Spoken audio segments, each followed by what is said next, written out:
No, but where are you really from? Really? Are you sure? Which side do you feel more connected to? It must be so difficult being mixed race. Oh, it must be so great being mixed race. These are just a few of the many things I get told and asked when I first meet someone. And funnily enough, the questions are always conveniently asked in the same order that I have considered recording an FAQ voice note to play for people when they start their questioning.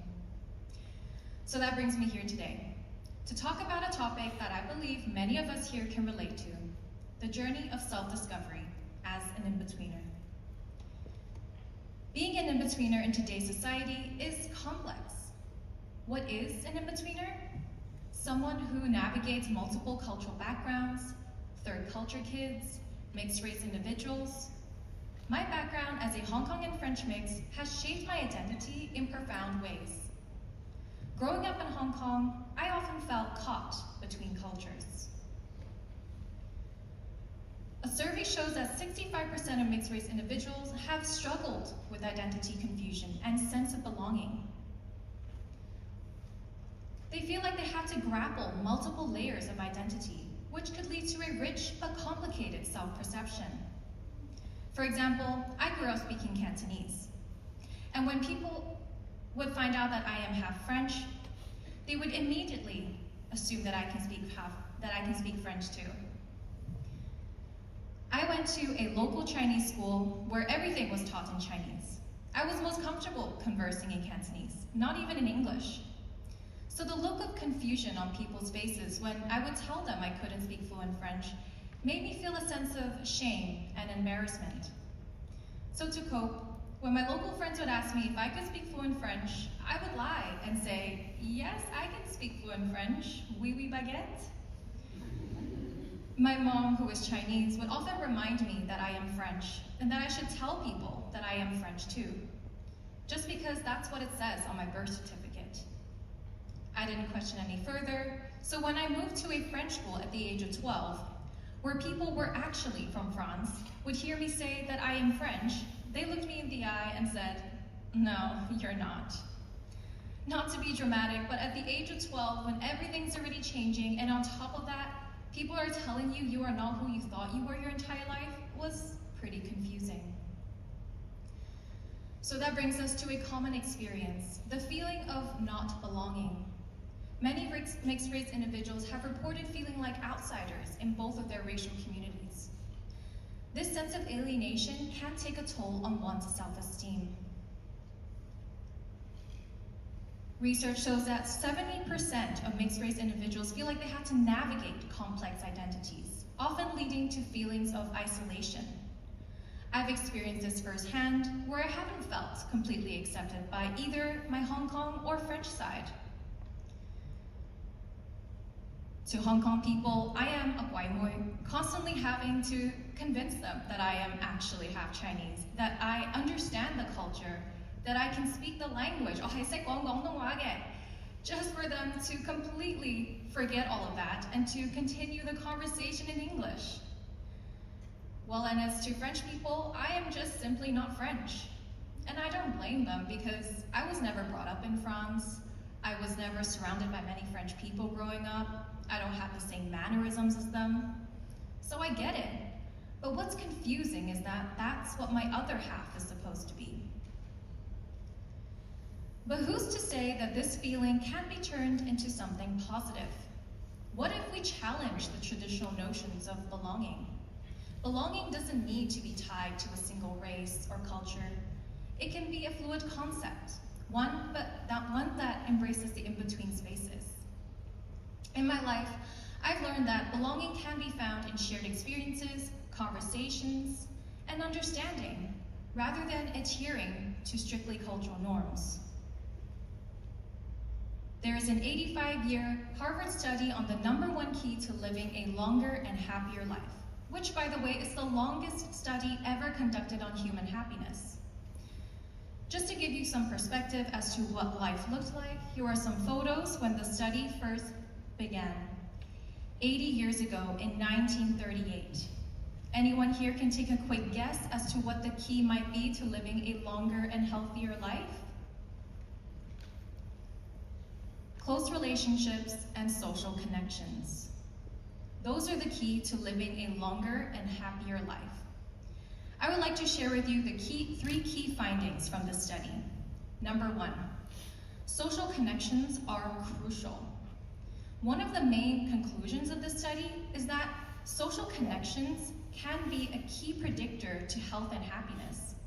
Participants with stronger social connections reported with greater levels of satisfaction and lower level of stress and disease. Number 2, quality over quantity. The quality of relationship matters more than the number of relationships. Supportive and loving relationship contribute significantly to emotional well-being, while toxic relationships can be detrimental. Number 3, impact on physical health. The study shows that social connections can have an impact on physical health, including longevity. Participants with stronger social connections were more likely to live a longer life and to have better health outcomes in older age. So by actively seeking to belong to diverse groups of people beyond your cultural or ethnic communities, we can then further enhance our understanding of belonging, promote inclusivity, and ultimately contribute to our health and well-being to ourselves and to our communities. This brings us to intersectionality, the idea that our various identities intertwine and create unique perspectives. For in-betweeners and mixed-race individuals, this can provide a strengths that are often overlooked.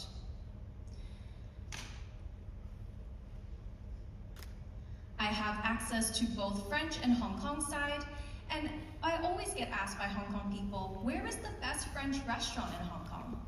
You're French, right? You should know. Although I could name a few, I was never too confident that they were authentic, that they were good, as again, I was never brought up in France. So one day, I decided that I was done feeling embarrassed to connect with French people, fearing that they might judge me for not knowing certain things, because I'm supposed to be French.